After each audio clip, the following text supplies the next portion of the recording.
पहिलो कुरो चाहिँ मैले अब स्क्रिन रेकर्ड भयो। ओके, मैले अब सुरुमा गोल्ड हेरौँ, रेकर्ड भइरहेको छ छैन। ओके, गोल्डको भन्दाखेरि मैले अस्ति बाई यहाँबाट गरेको थिएँ, फ्रम यहाँ स्टप बसेको थियो 65, यहाँनिर भयो अनि मैले यहाँ क्लोज गरिदिएँ। रिट्रेस गर्न आउँछ कि जस्तो लागेर है, यहाँसम्म रिट्रेस गर्न आउँछ कि जस्तो लागेर मैले, तर रिट्रेस आएन। ओके, मैले त्यसपछि ट्रेड लिन अनि आयो अर्को, मैले आई वान ट्रेड फ्रम यो भइहाल्यो। अब चाहिँ मैले आई वान ट्रेड फ्रम यो रेन्जबाट यहाँ आयो भने चाहिँ 50% आयो, यो रेन्जमा आयो भनेमा चाहिँ I one trade from here.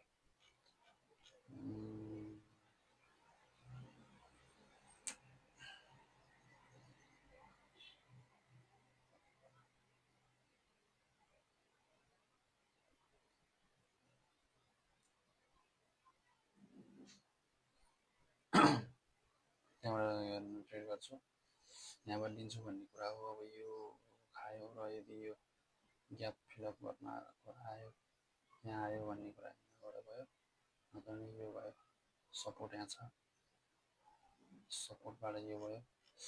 मैले अर्को थिएँ एनजेडीको ट्रेड लिएको थिएँ,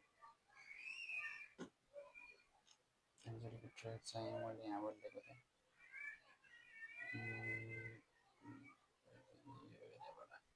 त्यसरी गरेर आई वाज डुइङ हियर।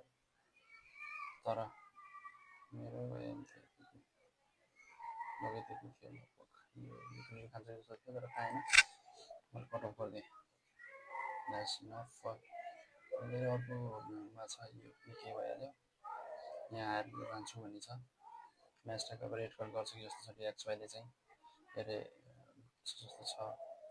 अब यहाँ आयो भने चाहिँ डिएक्सवाई किन रेड कल गर्छ जस्तो छ, किनभने खासै राम्रो रिजल्टहरू रिपोर्टहरू छैन। 40 PM हुन्छ भइरहेछ, ग्रोथ पनि ठिकै छ, राम्रै छ।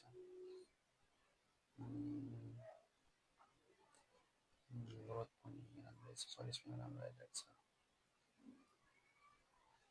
रेट कट गर्छ भने एक्सपेक्टेसन जसले हो खायो भने भन्ने कुरा हो। अनि त्यसपछि अरू छ म्याचट्याक त्यही हो। युरो जिबिपी चाहिँ अब जिबिपी लङ छ बढी, युरोको सर्टहरू घटाएर युरो सर्टहरू हुन्छ, जिबिपीमा लङ बढाइरहेको छ। जिबिपी सिएजरमा त्यही हो, अब जिबिपीमा लङ बढाइरहेको छ, सिएजका चाहिँ एकदम धेरै ऊ छ।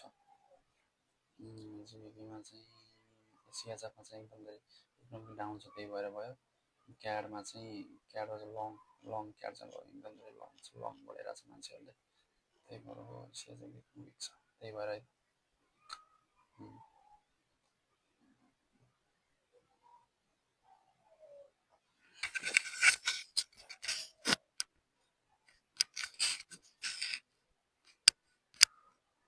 आयो आयो पानी सिरेमा